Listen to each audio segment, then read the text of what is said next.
Magandang araw sa inyo mga kabayan ko. Sa video na ito ay bibigyan ko kayo ng tips paano nga ba makapag-apply or makapag-work dito sa ibang bansa. Isa ka rin ba sa mga Pilipinong pagod na sa pagtatrabaho sa Pilipinas?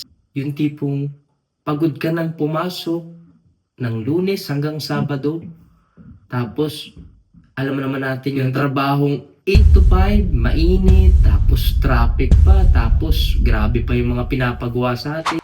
Alam ko marami sa inyo ang naghahangad na makapasok dito sa ibang bansa or makapag-work dito sa ibang bansa dahil nga sa liit ng sahod natin sa Pilipinas. So kung ikaw ay isang Pilipino na graduate or hindi man graduate ng kahit na anong course, bibigyan ko kayo ng tips kung paano nga ba kayo makakapag-work dito sa ibang bansa. And by the way, I am Marlon Hernandez and it's your kabayan in UK. So, unting story time, ako nga pala ay laki rin sa hirap. Pero kahit na ganoon ay pinilit ko rin naman na mag-aral ng kolehiyo at natapos ko ito sa kursong automotive. Nag-search ako ng mga jobs and then naging lucky ako na makapasok sa Subaru. So yun yung naging work ko for 5 years. After that is nakapunta ako dito sa UK. So paano nga ba ako nakapunta dito sa UK? Step number 1 is kailangan meron kayong at least skills na masasabi. So, ano ba yung mga skills na yun? For example, katulad ko na mekaniko ako or /PDI, Pre-Delivery Inspector, ang maipapayo ko sa inyo ay mag-aral kayo ng kahit na anong course. Parang naging malabo yun, di ba? Kumbaga, sabi mo kanina, matutulungan mo kami, tas kailangan pala namin mag-aral. Pero, yun nga ang sagot doon. Kumbaga, kailangan nyo pa rin magkaroon ng certificate. Kung hindi man diploma, at least certificate sa TESDA. For example, NC2, National Certificate 2. So, kunyari kumuha ka ng automotive or automotive mechanic, di ba?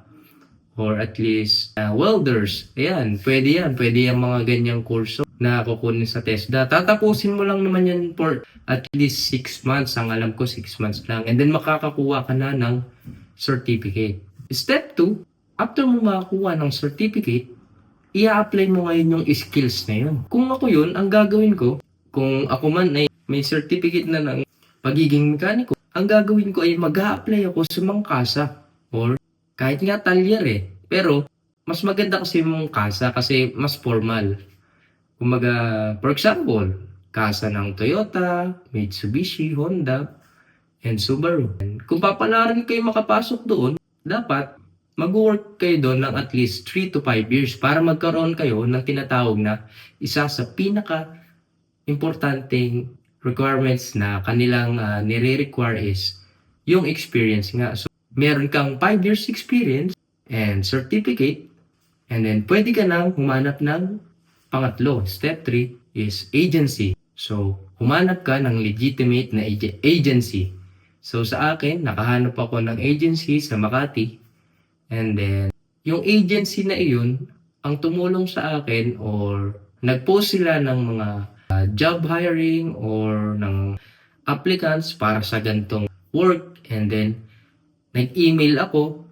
Then, after nun, for interview. And nung naipasok ko yung interview, doon ko na process yung mga iba pang kailangan. So, yun ang aking step kung paano ako nakapunta dito and sana meron din kayong natutunan sa ibinigay kong mga payo at yun ang sundin nyo para makapag-apply rin kayo sa bansa na matitipuhan nyo.